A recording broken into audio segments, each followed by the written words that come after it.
include DuckDuckGo, committed to making privacy online simple. Used by tens of millions, they offer internet privacy with one download. DuckDuckGo, privacy simplified at duckduckgo.com. Welcome to Friday. Welcome to Week in Review. I'm Bill Radke. I don't know if my guests share my state of being rocked by the newscast item we just heard about a giant black bear in Issaquah with a collar that's too tight, that apparently likes backyards. And I don't know how black bears react when its collar is too tight. But yes, so just call the State Fish and Wildlife Department if that is cited. Hi, everybody. Nice sighting you today. Welcome. Hey, thanks for having us here. Great to be here. So we have, by the way, Isabella Breda from the Everett Herald. She's a cities reporter there. Hannah Weinberger, Crosscut science and environment staff reporter. Erica Barnett, Publicola editor and co-host of the Seattleites podcast. As I was saying, welcome. Thanks for coming on again. Hello. Hello, and we're streaming. We're discuss. I don't think you're too dark, Erica. I think it is a noirish look. Yeah, I'm sort of banished to this office right now. It's So good. it's a little weird looking. Oh, I can see them, and so can you, because we're on YouTube and Facebook. You just search KUOW Public Radio. Okay, so beyond the black bear, the giant collared black bear, what we do on the show is figure out what happened this week with three local journalists and discuss what it all means. So let's get at it, starting with our pandemic. The COVID case levels are still rising in King County. They're now 4 times higher than in mid-March. The CDC has moved King County from yellow to green on its community transmission map, which the county's top health officer, Dr. Jeff Duchin, says is not enough to bring back indoor mask mandates. But we should see this yellow traffic lights as a slowdown and use this opportunity to lower our risk and the risk for those around us, and to think more about how we'll manage the ongoing challenge of COVID-19 sustainably over the long term. I was telling my guest before the show, I'm getting so many emails about positive tests from my office, my kids' school, friends of mine that I'm not reading them anymore. It's like, as my wife said, it's like everybody who didn't get COVID already, it's now our turn. Right. Bill, would rather think about a bear that was so successful that the state literally had to put out a search warrant for it because it was doing too well, like eating so quickly. Yes. And that its collar, was supposed to fall off, but it didn't. But the pandemic is still here, despite a miscommunication from Dr. Facui earlier this week. Dr. Fauci said something about the pandemic phase being over. I think he walked it back, right? I don't think he said what he meant to say. Yeah. We're in a transitional phase, apparently, where it's still a pandemic, but not a bad one. And I always put an asterisk on that when I hear that kind of stuff. Indeed. So where are you at, team? More nervous, less nervous? I was one of those people who was, bound to get it at this point because it had been so long back in April. So I'm personally a little less nervous, but at the same time, what's going out and what Fauci said is like over half the population has had COVID. So we've got all these antibodies dancing around, so everyone should be fine and it shouldn't be as bad as it was, but COVID's still here. So maybe you should all be a little cautious. Yeah, I think, if you weren't nervous, like if you haven't been nervous, and if this news is making you less nervous, like you actually should be nervous. I am one of those people. I'm boosted, vaxxed, and I got COVID, and it just got over it about a week ago, and it was horrible. My partner has it, and it was worse for him, and I masked, took precautions, and I got it anyway. I don't know. It feels like our health policy is, and maybe this is unfair, but it feels like it's being dictated by, American frustration and frustration in King County too, with having to wear masks, and not so much by the fact that we are still in a pandemic. I mean, long COVID is real. You can get it if your initial symptoms are mild, and people with suppressed immune systems, unvaccinated kids, Older people still exist. They're still vulnerable. So I still think it's, the right thing to do. Wear a mask, even if nobody else is. Yeah. I'm so sorry, Erica and Isabella, that you've had to go through this recently, and I hope your partner feels better, Erica. I really appreciate the image of dancing antibodies. That makes me feel a little bit happier right now, Isabella. But like when I think about my personal comfort level, something I've learned through the pandemic is that I can only speak to my own comfort, because even within King County, we're all experiencing this pandemic very differently. Like, I'm not talking about comfort with giving up personal responsibility to your neighbors. I'm talking about your own perception of risk.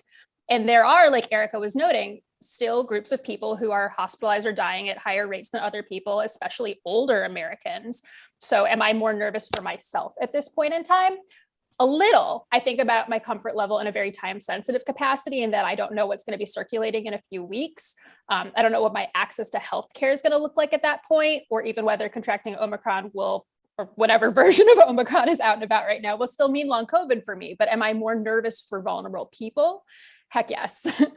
Yeah. And like what Erica was saying, like public agencies might be dropping their mask mandates and getting more lenient, but that doesn't mean the risk isn't still out there. And we talked about this, I think, a couple months ago, with schools battling with, angry parents coming in and asking the schools to drop their mask mandates. And we saw the state superintendent be one of the first to move to suggest that they could drop their mask mandates in school. But a lot of parents are seeing those constant emails saying that their child was exposed.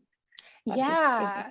I was on a plane like 2 days after the TSA change, which I was not anticipating, let me tell you. And I was one of a few people on the plane with, not even just like a mask, let alone an N95. But I was really taken aback to see that a lot of the, flight attendants weren't masking. It was like, oh, I thought they would have my back in this, but going forward, we're all going to have to be making really personal choices. And I think even if I'm in a situation where people are frustrated with me for continuing to mask, I'm just going to have to hold my ground.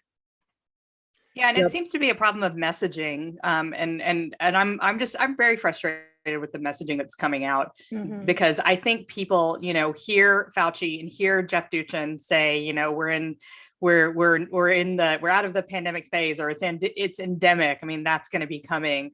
And what they hear is it's safe now. And, I mean, things can be endemic and be bad. Yes. HIV is endemic in a lot of places in the world. Malaria is endemic. It's not like endemic means safe. But when we're not, the American public by and large is not health experts. And so we sort of rely on that top level messaging to gauge our own personal safety and our own personal actions.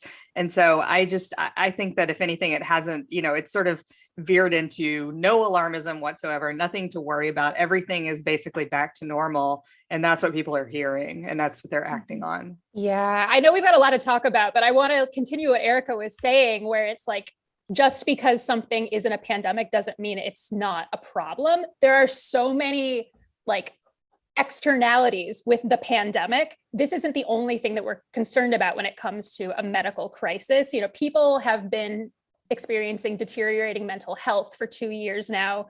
There are still conditions that people haven't been able to attend to that are getting progressively worse. And we have a healthcare workforce where even if hospitalizations were stagnant, these are people who've been working 24/7, 365 for more than 2 years now, and they aren't working with the same personal resources that they had when they started out. So, and as climate change gets worse and more people are affected by the impacts of air pollution, we're going to have more, underlying conditions. So I think that even if the pandemic isn't something where, we're all sheltering in place for 2 weeks, not knowing if the world is ending, there are things that are under the surface, still huge issues. This messaging frustration came up this week because babies and toddlers and kids under 5 are still not eligible for vaccines. And our U.S. Senator, Patty Murray, questioned an FDA vaccine regulator about this. Throughout my state, I have had parents talking to me about this. They're frustrated, they're confused, and I am too, and they really do deserve some clarity on this. So for parents back in my home of Washington State, across the country, can you tell us when you expect a COVID-19 vaccine for young children? Essentially, the FDA guy answered that they are waiting to get complete applications from all the manufacturers. But Dr. Fauci, the White House chief medical advisor, has suggested that, well, if the FDA is on two separate tracks about which vaccine is in which step in the approval process, that's going to make the public even more confused and mistrustful of vaccines than they are now, which frustrates, this has been a back and forth in the pandemic in general about are we reacting to a virus? Are we acting to public psychology? And how do we toggle back and forth with that? KUOW asked a Seattle Children's Hospital doctor, Doug Diekema, how valuable are these child COVID vaccines? And he said, if I had a child under 5 in my house, I wouldn't be losing a ton of sleep right now about the fact that the vaccine isn't out yet, but I would be in line once it comes out to get my kids vaccinated. So is that confusing? Vaccinate your little kid, but don't worry that you can't vaccinate your little kid. Is that like walk, don't run? Yeah. Yeah. There's a sense like with Fauci's messaging and with a lot of public health officials messaging, like I mentioned earlier, that like things aren't as bad as they were over the last 2 years. So like you should relax a little bit, but at the same time, it's still a threat. So to me, there should be a little more of a sense of urging caution among people, but I feel like there's a sense of like trying to calm people down and assure them that things are fine and they're not as bad as they were. But I think there needs to be, again, more of an emphasis on personal responsibility to take care of others. I agree, Isabella. I think that focusing on how concerned we should be is maybe not the question that we should be asking, but rather how well we understand the repercussions of changing our behavior, or whether it really is a huge ask of us to continue doing these preventative behaviors while maybe chilling out on the inside, even if like our external behavior doesn't necessarily seem like it gels with people who are feeling a little bit more chill. Like just because we feel calmer doesn't mean we need to do things differently. Like we can have both. Yeah. Well, people are not rational. I'm not rational. It is hard to deal with. Are we dealing with the world as it is, or as we wish it were, et cetera? We're gonna talk about other things. The last thing about COVID, I wanted to suggest, because I mentioned it briefly last week, but I'm trying to make it a thing. You mentioned airplanes where you don't have much of a choice if you bought a certain seat. But how about when you board a train, a bus, a ferry? If you're masked, you stand or sit next to the masked people. If you're unmasked, you sit with the unmasked people. Does that seem like a good idea? Informally. I mean, that solves like the peer pressure side of it. Cause I know for one, like after mask mandates started being lifted, I'm walking in like the only person with a mask on. I'm kind of like, is this still okay? Like, should I also be unmasking even though I'm worried? So, but no. I feel like I'm getting flashbacks to playing, dodgeball, and being the last person standing on the one side and just being like, everyone is staring at me right now. How do I continue going about my business without attracting attention? I am like so oblivious. I feel like as I go through, I ride transit all the time. I don't really look at people. I have like a very tunnel vision in my headphones. And so I have been wearing a mask everywhere. That has not changed throughout the pandemic for me. And it's not changing now. I mean, I think I've said this before, but talk to me in 6 months and we'll see how it feels then. But now I just think, well, I mean, even if people are like looking at me and thinking I'm weird, I mean, maybe they might think that I am somebody with who's immunocompromised, and think about that. I mean, but ultimately I think if your personal sense of safety says wear a mask, then you should wear a mask. And even more ultimately, I don't think that this should all be based on our personal senses of safety. I think we should be getting better information from public health officials than the mishmash that we're getting right now. We've got to topics, Erica. We've got Hannah Weinberger from Crosscut, Isabella Breda. from the Everett Herald. And Erica Barnett, in the Publicola, you reported that Seattle police officers who refused to wear pandemic masks did not get disciplined, not from their supervisors and not from the office that oversees police accountability. Could you fill us in on why that is? Yeah, this is the Office of Police Accountability basically decided that they were not going to sustain a whole bunch of complaints about officers not wearing masks because it was, to borrow a word from the last segment, kind of endemic. It was a cultural problem that, basically cops were just not wearing masks. And so, they said, this is something everybody's doing. And it goes to a deeper cultural issue in the department, and we can't enforce, on a one-by-one basis against individuals who aren't wearing masks. The Office of the Inspector General, which is the report you're referring to, came out and was quite critical of this. Because, among other things, the then director of the Police Accountability Office, said that he wasn't going to be the thought police for the cops. But, if the cops aren't going to be the thought police for the cops, I don't know who is.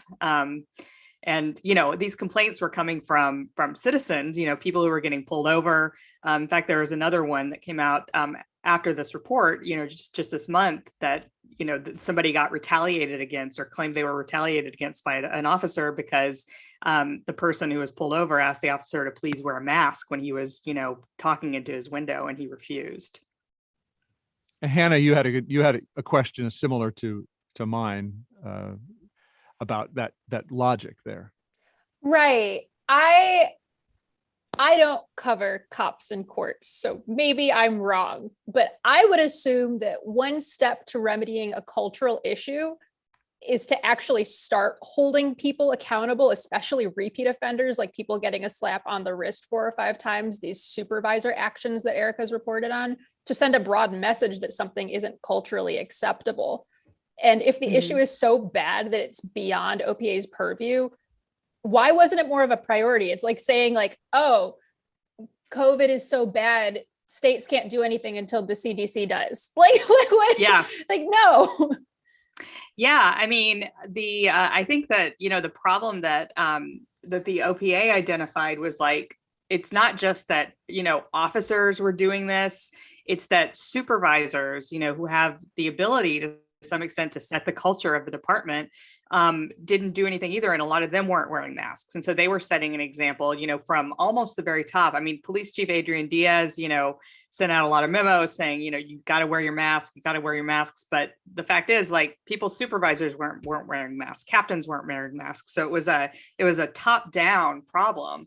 And so, I think the solution would have been to, for the police chief to have really enforced this at the supervisor level, and for supervisors to have set that example, which they just didn't, by and large do. I mean, there were certainly exceptions. There's some kind of funny emails in the report of, a captain who was, just constantly yelling at his officers to come on, I know this is a pain in the butt, but you got to do it. But obviously, more people were not obeying the rules than were obeying the rules. Right. Erica Barnett with the Publicola, Hannah Weinberger with Crosscut, and Isabella Breda. I'd like to spotlight some of your reporting too when we come back about Edmonds considering a ban on sleeping in public places. It's Week in Review. What happened this week? What does it mean? I'm Bill Radke. Don't go away. Quick break here. And Erica, in your reporting where it's oh, well, we're not holding ourselves accountable, but we'll just take all these fines from L&I and it's fine. Like so little money to hold them. us accountable. Yeah, no problem. Tax dollars Support for KUO could go to important programs, but literally anything else. Yeah, quite literally. Seattle YMCA for providing summer. A lot of thoughts. Many thoughts. Is now expanding to reach even more youth. Learn more about how to help at seattleymca.org/camp. I'm Bill Radke. We are live streaming Week in Review on YouTube and Facebook, and you find that just by searching KUOW Public Radio. We've got Publicola's Erica Barnett here and Crosscut's Hannah Weinberger. and Everett Herald City's reporter Isabella Breda. And Isabella, the city of Edmonds is considering a ban on sleeping in public places to put an end to people tent camping in parks. Most of the people at this week's Edmonds City Council public hearing were in favor, including this person named D. If a homeless person refuses help, it's time to offer jail or a bus ticket to anywhere else USA. However, there are not enough shelter beds to offer people, according to Mary Ann Dillon of the Snohomish County YWCA, who served on a homelessness task force. The task force's number one recommendation was to not criminalize homelessness, but to instead create other shelter options such as motel space. Isabella, you're in Snohomish County. You've been covering this story. What should our listeners know? There's no shelter in the city of Edmonds, but they're considering this ordinance, which is something that is so incredibly mind-boggling to me. One of the main recommendations that came out of this task force that the mayor assembled last fall to try to come up with solutions was to create more shelter space, because there is none. The closest one is in Linwood at the YWCA, and it only has space for 17 women and children. Something that I reported on back in the winter was that there's limited cold weather shelter. Well, there's just no shelter really, period. In a lot of areas of Snohomish County, a lot of cities like to just dump the issue on the city of Everett, which again, if, in talking to unhoused folks, it's really incredibly difficult to move all of your stuff with you to a different city and be away from the resources that you're connected with in that community. So anyway, there's a lot of nuance to this whole situation, but the main thing that people should know is that there is no shelter for these people to be referred to in their own community.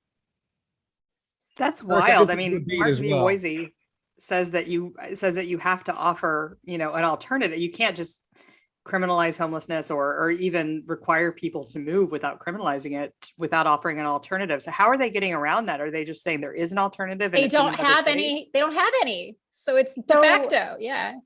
So what the way the ordinance is written, and the city attorney spoke at length about this, was that they specifically looked at Martin v. Boise and said, okay, well, we'll have to offer shelter or services, and there has to be available shelter space. And if they turn that down, then we can move forward with arresting them, fining them $1,000.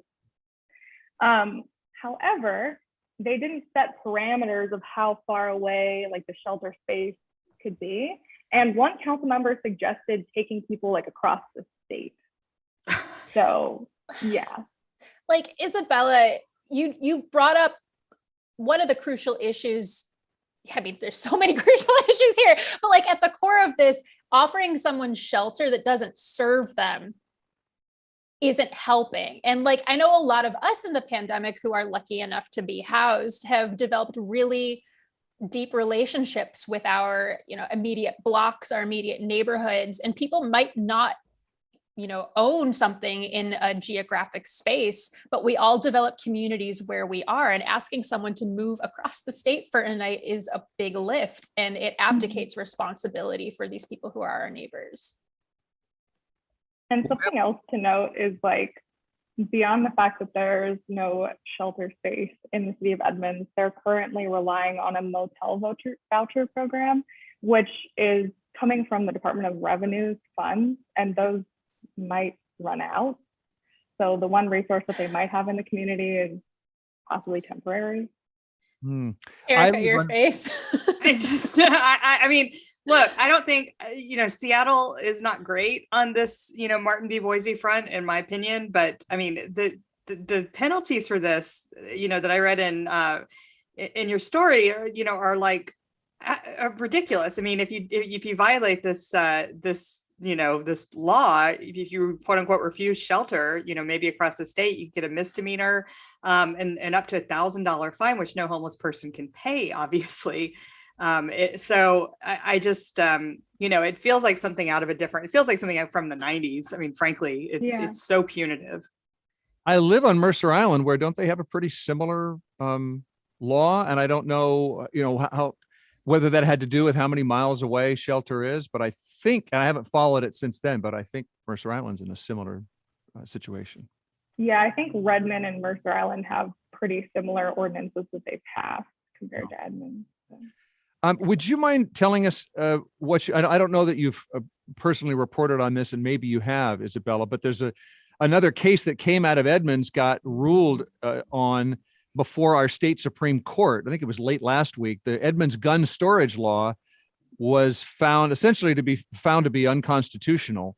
And I think Seattle has a similar law. Would you tell us what this Edmonds law, what it was requiring gun owners to do as far as safe storage that apparently cities aren't allowed to do?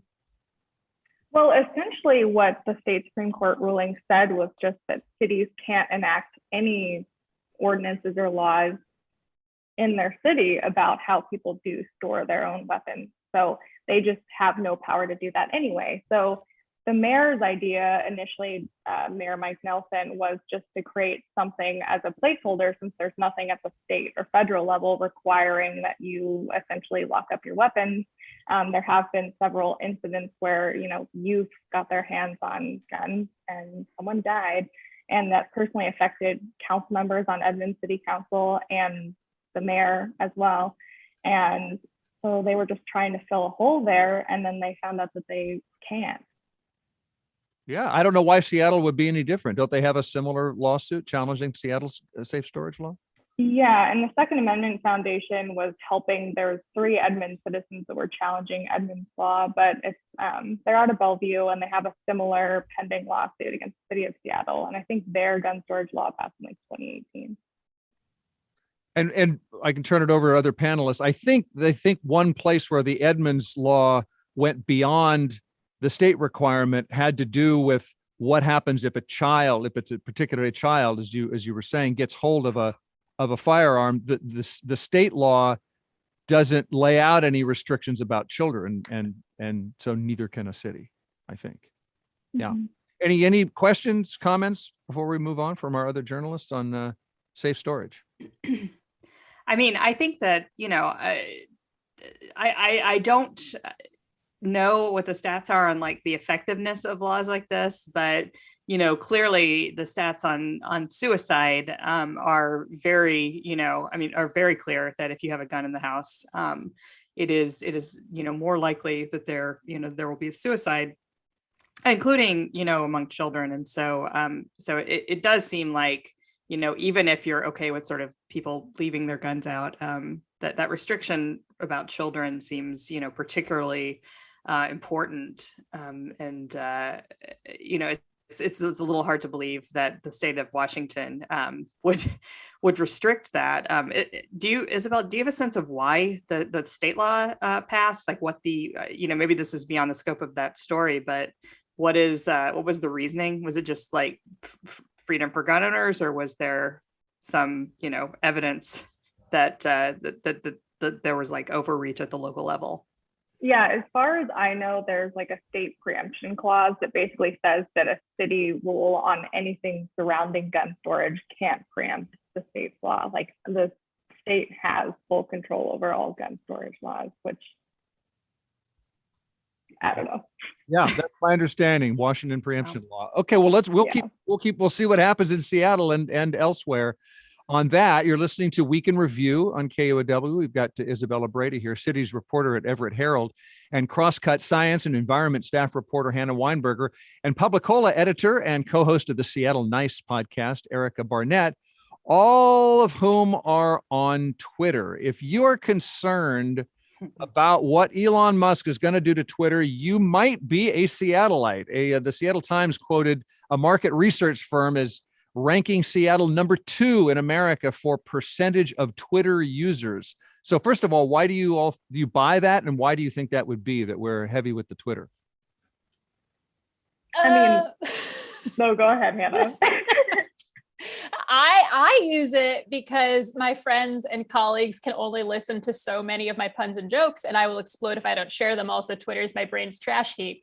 But I think that, if you want to generalize an entire population based on stereotypes about the Seattle freeze, it's easier to interact with people at your own pace online. That is a gross like assumption. I have no research to back that up. Thank you for making that clear, though.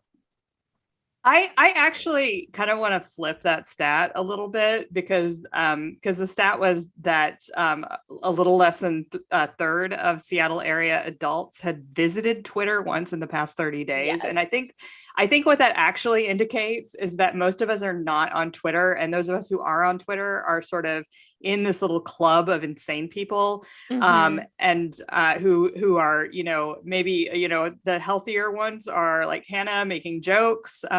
The ones who are perhaps a little less healthy in their habits, like me, are, I also make jokes, but, getting in battles over local issues with people, whose names make them anonymous, and I have no idea who I'm even talking to. But, I think like it just shows how small Twitter is. And, you've got a panel of journalists. And so journalists are like a really, really prominent voice on Twitter, and we're all on there, and we think of it as the real world, maybe more than other people do. But most people are like out enjoying the sun, and, I don't know, maybe they're on Facebook or something. I'm not on Facebook, but they're may I point, they're not in our little hell site. I so appreciate you saying that, Erica. Just on that stat alone, in case you don't know, and I didn't delete it. What did I do? I deactivated my Facebook account. So I do look at Twitter every once in a while, but you're right that Facebook, not only is Facebook way more used than Twitter, Instagram is way more used. Snapchat is way more used. I'm pretty sure TikTok is way more used. So thank you for a little perspective. Yes. So I will say that, good things do happen on Twitter. I'm interviewing someone at the Crosscut Festival next week, Dr. Trevor Bedford, who's a computational virologist who gained, a lot of online prominence at the beginning of the pandemic because he was one of the only people sharing transparently information that was going on about where coronavirus was spreading and how. But I honestly, I maintain a presence because I know that there are a lot of people who want to talk to me who are on Twitter, and I try to be accessible. But, as Gene Balk and y'all have noted, a lot of people are lurkers. And if we start to look at Twitter as reflective of communal sensibilities, we're going to have a very skewed opinion of what's actually happening out there because more people are flies on the wall than not. And I also think Twitter is not designed to facilitate information sharing. It's designed to facilitate advertising. So I don't depend on it for news gathering. And I would much rather follow someone around with their permission, like IRL follow and talk to people on the phone or otherwise than try to get someone to return my DM. Where I'm like, hey, would you like to talk to me? ? Like sad face. I wish you'd respond. I think it just kind of depends on what you're using Twitter for. Because there's definitely a lot of reporting that, that is, Twitter is useful for. For example, there are lots of citizen journalists and self-appointed citizen journalists out there, collecting information, sharing data, sharing, there's a lot of police scanner people, for example, that I know were helpful to reporters during the protests a couple of years ago. So it kind of depends, but yeah, it is kind of a hell site, and it's very performative, and it attracts people who are performative and not people who, are sort of wanting, to gather information without the risk of being bullied. So, yes. Isabella, I'm wondering, I've been hearing people say all week that they're going to leave Twitter because Elon Musk is buying it. And I'm wondering, is I'm leaving Twitter the new I'm moving to Canada, which you're not actually going to do? Oh yeah, no, totally. I don't think all those people that say they're leaving, they're going to do the old, I'm taking a break from social media and then come back in like a week thing. Yeah. And what do you all think Elon Musk is going to do? That's so. You just all dragged Twitter for like the last. No. It's I love about Twitter, how but I also you hate it. Yeah, you're right, Hannah. You also said you all found worthy things about it. I'm sorry, but we are seeing Twitter's flaws already. Elon Musk didn't allow Donald Trump on Twitter. Trump was on Twitter already when all of us were on Twitter. So I'm trying to figure out what's the big threat from Elon Musk, if there is one. I think that Twitter is really about its usefulness depends on how much you can cultivate it to serve your own needs. And if there's a point where, I'm not able to go on Twitter without being harassed. And I hesitate to say this on the radio to give people ideas, but like, if there's a point at which my joy that I gain from following my, favorite comedians, humorists, capybaras, pro-union cats, bike blogs, weather enthusiasts, like if that is overshadowed by the extent to which I can't do my job because of trolls, or like, maybe I'll just make it private so I don't have to deal with that. And I stop using Twitter for work. I don't know.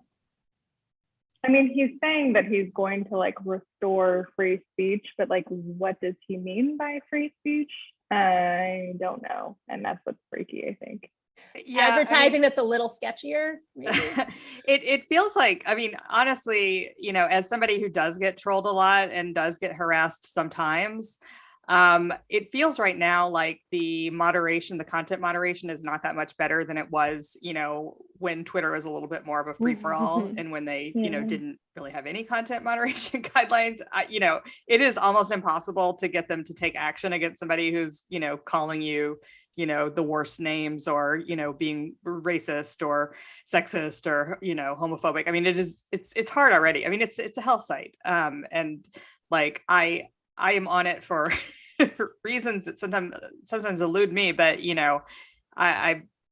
it's hard to imagine, and I'll probably regret saying this, but it's hard to imagine it getting a whole lot worse than it has been in the past, just because Musk is in charge. Right. You have 3 female presenting journalists on right now. Like we experience Twitter in a unique way, I think. Fair enough.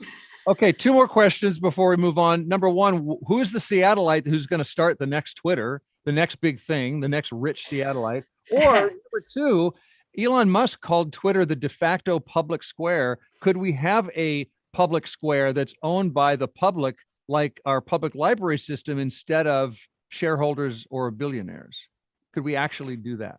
One of those 2.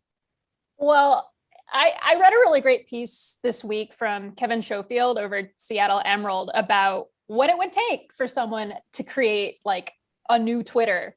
And the core of Twitter's functionality, which is just like enabling people to post, like that's fairly simple. But unless you have a huge influx of public funding and human resources, and like a large investment in the technological infrastructure, like you're not going to be able to scale something like Twitter. And you're still going to have all of the issues that Isabella and Erica were alluding to, like the whole content moderation and harassment mitigation issues at any scale of a social network. So, I guess it would depend on, would you rather use something that was government run to use for the purpose of free speech dissemination? Well, yeah, this is the problem. Like, because I would say that probably if the government was running a Twitter or whatever the government version would be called, there's a lot of stuff that that I say that they would probably find objectionable. Frankly, like I mean, you could go too far the other way. But I also think there are alternatives to Twitter. And people don't use them, and they're not as sort of user friendly, but they're not populated. And one of the reasons that Twitter is so great and so awful is that it's very heavily populated. There's so many people that are on Twitter. Even if it is just 10% of the population or 5% of the population, you're exposed to a lot of people. And like, if you go to Mastodon, which is one of the alternatives that people are saying they're going to abandon Twitter for, it's just not like that. And it also is not as user-friendly. Yeah. I've been joking about other ways to help people connect with my work, which is like one of the only ways that I can rationalize me being on Twitter as much as I am. Like, it's to maintain a presence for people who might want to get in touch with me. And I'm like, leading contenders are like booby trapping the city so that people can get updates about my articles as surprises. Like, imagine putting cash on an Orca card at a light rail station and getting like, here's what I'm up to at the bottom of your receipt, or like sticking printouts of Crosscut into little free libraries, or asking people to fill out self-selective micro-local polls stapled to telephone polls. Like, I don't know what's easier. It might be more fun. I need a little bit of variety. Good ideas from Hannah Weinberger. Crosscut Science Environment Staff Reporter, Everett Herald Cities Reporter Isabella Breda is here, and Publicola's editor Erica Barnett. And we're going to take a short break. And since you mentioned Orca cards, let's talk about a cashless metro, and then let's talk about seed swaps and things that are making us smile for the love of Pete when we come back.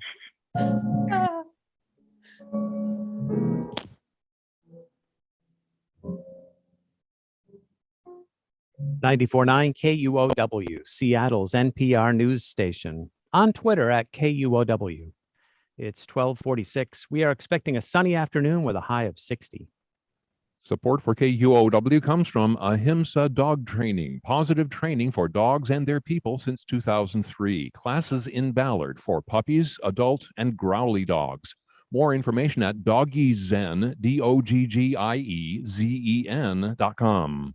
It's Week in Review. I'm Bill Radke. We're streaming the show on YouTube if you want to look, and Facebook. You just search KUOW Public Radio. We're covering the news of the week with 3 local journalists, including Erica Barnett from Publicola. Erica, the board of directors of Sound Transit voted to overhaul their fare enforcement practices. If you don't pay your fare, you're going to get more warnings.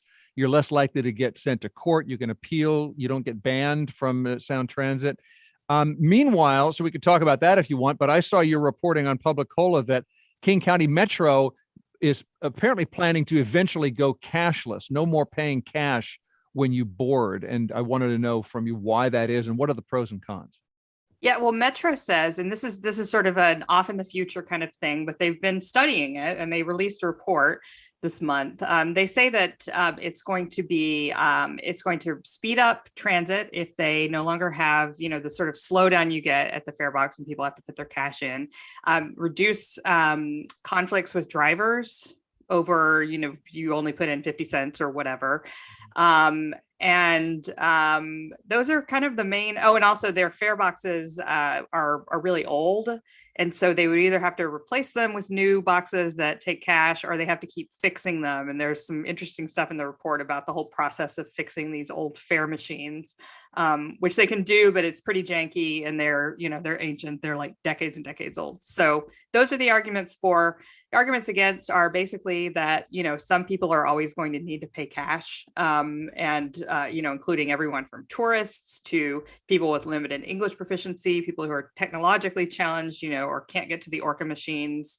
Lots of groups. People with disabilities currently have a really challenging process to get Orca access cards and other types of fare payment systems. So, it's going to be really inconvenient and some people are going to be left out, and it's going to, most likely be the most vulnerable people and those who are kind of least have access to Orca card machines.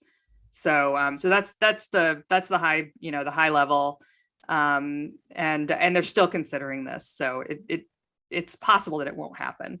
But more likely that it will. Strategy have to do with somehow making it easier to adjust the cost of an Orca card or give out free Orca cards in a way that's going to work better than if cash is a big part of the system? Well, no, but that's kind of happening on a parallel system. I mean, they are trying to make it easier for people to, because there's a low income Orca fare reduction program. It's really, really underutilized. And so that's been a struggle for Metro and for Sound Transit too for a long time to get people access to these cards that they have the right to get.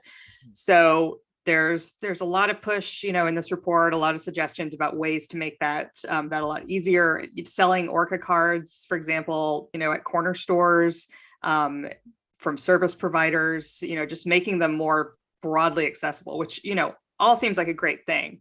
But, the advocates that I spoke to, advocates for transit riders, as well as advocates for people experiencing homelessness and people in poverty, say that's all well and good, but we need to at least preserve this option for people who pay in cash, because it's a pretty significant percentage of people who ride Metro who, almost always pay cash or usually pay cash. It's above 10%. So it's going to be a really big transition for those folks to have to always have a card. Especially people who are homeless, who often get, their stuff swept and tend to lose things like physical cards a lot. Right. Yeah. Erica, at the bottom of the piece we're talking about, there was a note about certain transit advocates who ask why just not get rid of fares? That's something that I think about a lot, especially in a city where we talk about having bold climate goals, trying to get people out of cars onto transit, and where people who ultimately, suffer the burden of enforcement the most don't have the money to pay their, fares in the first place. Like, how much money are we saving by making sure people pay their fares in the first place while also having to send out, fare enforcers? Are there ways that we could support light rail that don't rely on fares? And could it be something like a publicly funded resource, like a library where we all use it? We don't have to pay to go in. Like these are things that are running regardless of whether we're on them. So I don't know. That's just something I think about. Yeah, I mean, I think this is, I don't think we're moving in that direction. Yeah. This actually touches on the Sound Transit fare enforcement thing. I mean, Sound Transit has not been enforcing fare non-payment during the pandemic, and they're about to start doing it again. And one of the reasons that board members gave for wanting to do this is this idea. I think I'm not going to quote it exactly, but this idea that if you use the system, you have to pay for the system. And, and that is a principle that some on the Sound Transit board and, and some transit planners really believe in. I would argue that like people who drive cars do not pay for the system themselves. People who, the driving infrastructure, roads, everything that goes along with that is largely paid for by other taxpayers, including people who don't drive. But in any case, I mean, it feels like we're not going in that direction. We're going in more of a punitive and enforcement direction. And to answer your question about the cost, it's something like 20% of Metro is paid for with fares. So they would have to figure out a way to make up that money. Mm-hmm. Yeah, that's something I wondered about too, is like if we have the ability to fund all of these massive projects to put roundabouts on highways in middle of nowhere towns, why can't we do the same thing as like a library benefit district for a transit benefit district? I don't know, Isabella, why can't we? Well, we're not going to have time to delve into these arguments more now, but I know another argument that that comes up when you talk about free fare is that if it's free to ride, then there's nothing stopping you from riding all day, sleeping there. So there's that's another subject. I'm getting head shaking from my guest. There's nothing that I want to do more than spend all of my time in a metal box with people I don't know, sleeping next to them. Yes. Mm-hmm. I mean, this is basically an anti-homeless, loitering argument. Gosh. And homeless people are going to get on buses and trains to get some rest, no matter what, especially when cities are passing laws saying that they can't sleep anywhere. It's not like someone's really benefiting from, like, I don't know anyone who wants to be in that situation, housed or unhoused. Like, how luxurious is it to sit on an uncomfortable metal seat? Yeah. I get it. By the way, one last transit note before we wrap up here is that I saw the East Side Light Rail line is of course running late and now is going to open in maybe 2024 now, not next year. So I'm putting my retirement off for a year so I can ride it to work one time before I die, and I'll be out. It's not that bad. Keep Bill on the radio. Back a little. Yeah. We always want to leave listeners with something to smile about, amid a news show that sometimes isn't smiley. And Hannah, I know from reading Crosscut that you seem to be smiling about springtime seed lending and seed swapping. Would you tell us? Yes, we are talking about libraries a lot today, and I'm going to continue that. So I think anytime that I eat anything with seeds, I have a choice. I can toss the seeds in the trash and rile up my local public utility because I put food products in the garbage. I can compost it. I can eat it, which, I have. I don't want to talk about that on the radio. Right. Or I can save it. And I've been thinking about what we do with seeds recently because it's spring, gardeners are in planting mode. And over the past few years, there's been a dearth of seeds and a bigger awareness of food insecurity and a lack of a gardening community because it's been harder to hang out with each other. But in King County and across the country, actually, we have this incredible resource called a seed library, which is a repository of donated seeds curated by a librarian. And you don't borrow the seeds so much as take and replace them. But these libraries are fueled by people who save and donate seeds they don't need, and the seeds are free for people to take. I love that. I smile about that. And locally, you can find that at places like the Northeast Seattle Tool Library. Did you know we also have super accessible tool shares? Libraries are great. And recently I tagged along at something called a seed swap, which is like a public showcase of our local King County seed blending library's seeds. And I, in the pandemic, was so lucky to have friends who are good gardeners, and I am not. And they prevented me from killing so many things because I had them as a resource. And with the seed library and the seed swap, you're able to talk to people who have grown specific plants before you in extraordinarily similar climates, maybe next door. And you're able to go out to your container strewn patio, or if you're lucky, a yard, and say, like, I've gone dancing with the person who gave me that lettuce. Like, that's beautiful. So that's what I have been thinking a lot about. So we're able to feel connected to each other and supplement our diets a little bit and feel close to people in a way that maybe, I don't know, maybe it's healthier than Twitter. I was about to say it sounds even better than Thank you. Lovely. Any smiles before we get out of here on Week in Review? Well, in addition to being glad to be over COVID, which I am, there was a ruling in Texas this week that Melinda Lucio, who is a mother of 12, who is scheduled to be executed, has gotten a reprieve of sorts. She was accused of killing her 2-year-old daughter. Lots of details online if you want to look into the innocence argument on this, but in any case, her case is going back to trial court, and they're going to consider evidence that she's innocent. And that, although a little bit of a grim item, is making me smile. Excellent. Thank you. Isabella? There's a 7-year-old in Bothell who had a little celebration for going into remission. She got through her cancer treatment last weekend, and I thought that was the sweetest thing. Go to the Herald website and check out the article by Rachel Riley. It's really cute. 7-year-old remission. That's fantastic. Wow. Thank you for the smiles, everybody. We've been talking to Erica Barnett, who's at Publicola, editor there, also co-host of the Seattleites podcast, and Everett Herald Cities reporter Isabella Breda, and Crosscut Science and Environment staff reporter Hannah Weinberger. You know, I smile when you guys come on the show every time. Thank you so much for another great Week in Review. Thanks for having us. Thank you. Thanks, y'all. I'll leave you one more smile, which is that last week we were debating whether the Mariners did the right thing, changing their 7th inning stretch song from Louie Louie to Macklemore's Can't Hold Us.